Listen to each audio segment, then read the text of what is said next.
Hello everyone, I am Golden Ashwini from Rogani College of Engineering and Technology, Department of Electronics and Communication Engineering.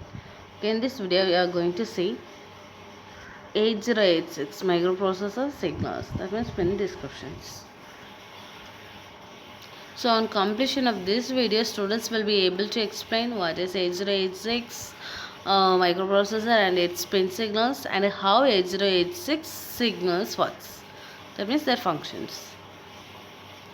Okay, this is the block, that means pin diagram of 8086. So 8086 is a 40 pin dual in package using MOS technology. It has two grounds. As the circuit complexity demands a large amount of current flowing through the circuit, and multiple grounds help in dissipating the accumulated heat, etc. Okay, so 8086 works on two modes, the operation namely maximum mode and minimum mode.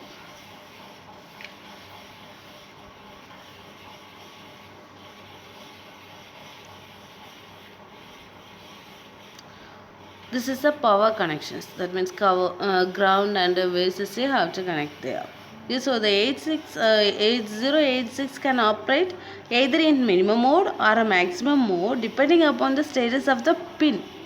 Okay, minimum or maximum. When minimum or maximum, if they are giving the 5 volt means it works as a minimum mode. If it is grounded, then it is work as a maximum mode. Likewise, okay, in this power connections, ground pin number 1 and 20, then clock pin number 19.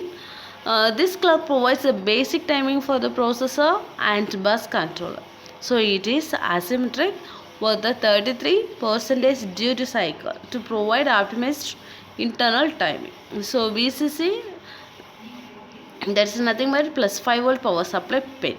Okay, that is pin number 40.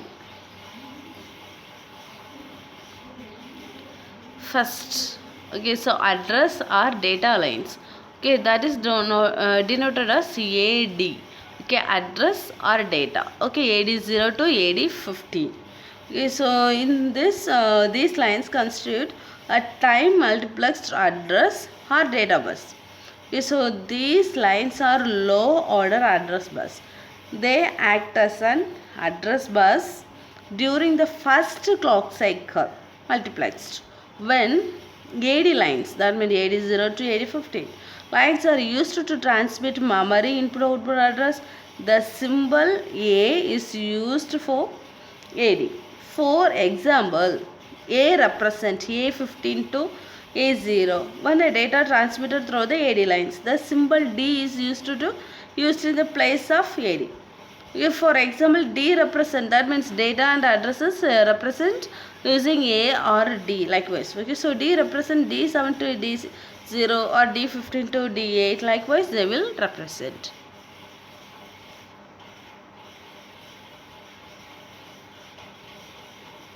Then address lines A19 to A60. Okay, that means pin number 35 to 38. These are high order address lines and they are time multiplexed lines. During T1 first cycle, these lines can be used as a higher order 4-bit of memory address. But in input output operation, these lines are low. During T2, T3 and T4, they carry status signals. Okay, so for the first it will act as address, then next it is act as a status.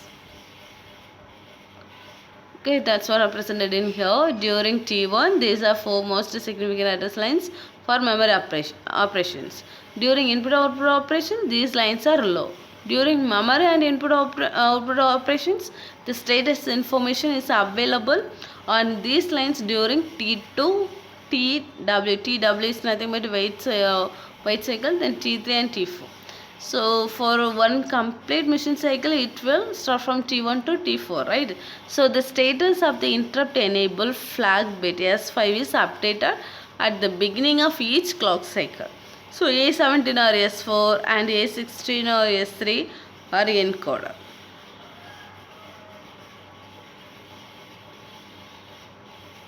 Okay, so A17 and A16, that means S4 as well as S3. If it is 0, 0 means its characteristics is nothing but alternative data. If it is 0, 1 means stack, 1, 0 means code or none. Okay, so this information indicates which relocation register is presently being used for data accessing. Okay, these lines float to 3 state of during local bus hold acknowledge.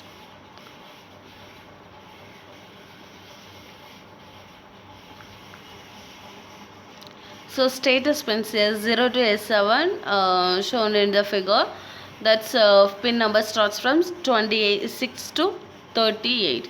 Pin number 26 X0, then 27 S1, 28 S2, then 34 S7, 35 S6, 36 S5, then 37 S4 and 38 S3.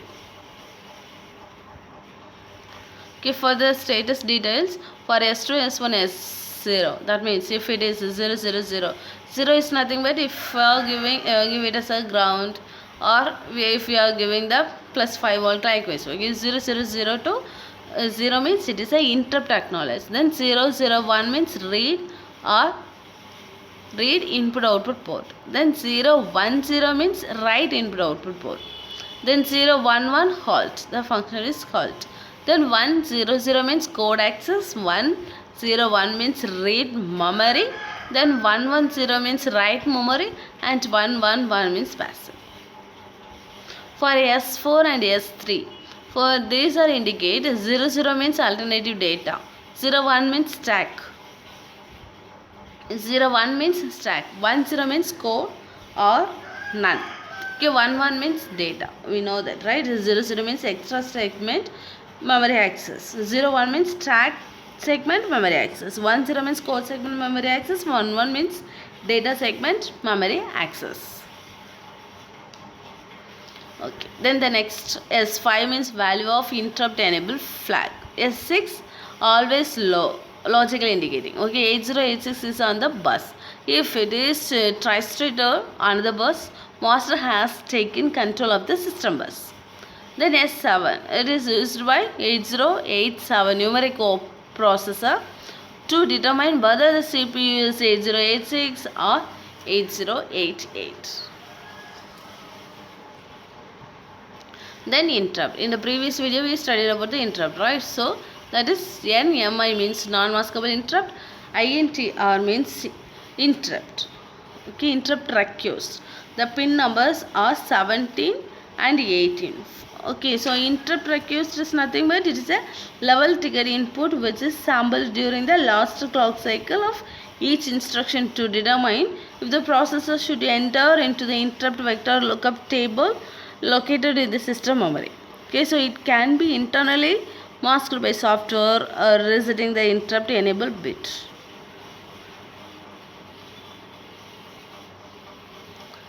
Okay, so then NMI, non-maskable interrupt, pin number 17. Okay, it is nothing but we already know that it is a type 1 interrupt, right? So an edge trigger input which causes a type 2 interrupt. A subroutine is vector to via an interrupt vector lookup table located in system memory. Non-maskable interrupt is not maskable internally by software. A transition from low to high initiates the interrupt at the end of the current instruction. This input is internally synchronized. Then minimum mode signals. For minimum mode, pin number 31 to 24, the hold HLD, hold acknowledgement, write, M by IO, then DT by O, DEN, ALE, then INTA. These pins are minimum mode signals. So mainly in the minimum mode signals, this is actually only one microprocessor will be in the system configuration. Okay, in this mode, the CPU issues the control signal required by memory and input output devices. So, okay, so pin number 24 to 31 they are representing there. So INTA, okay, this is nothing but in the pin number 24 they mentioned it as INTA, that's a bar. Okay, so interrupt acknowledgement. Then 25th one is ALE, address latch enable. Then 26 is DEN bar. Okay, that means that is the output data enable. Okay, then next one is DT by R. DT by R, data transmit or receive. Then WR, we already know that, write. Then HLDA, hold, acknowledge, and HOLD, hold.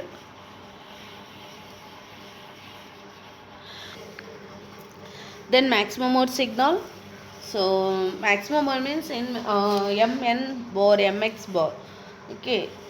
Signal indicate the operating modes of 8 ranges. We already know that if this pin is low, the processor operates in maximum mode, right? So in maximum mode operates, there may be more than one microprocessor in the system configuration, but the other components in the system are the same as in the minimum mode system.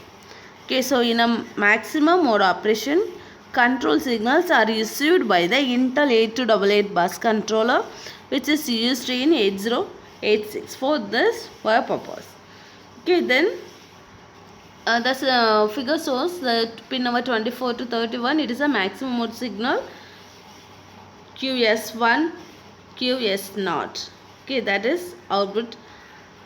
That means instruction queue status. Then S2, S1, S0. These are bar. Okay, S0 bar, S1 bar, S2 bar. Status signals. Then LOCK, lock, output. Okay, then RQ, request or grant. Okay, so RK or GT, request or grant. Not and 1. Okay, these are maximum mode signals. Okay, thanks for listening.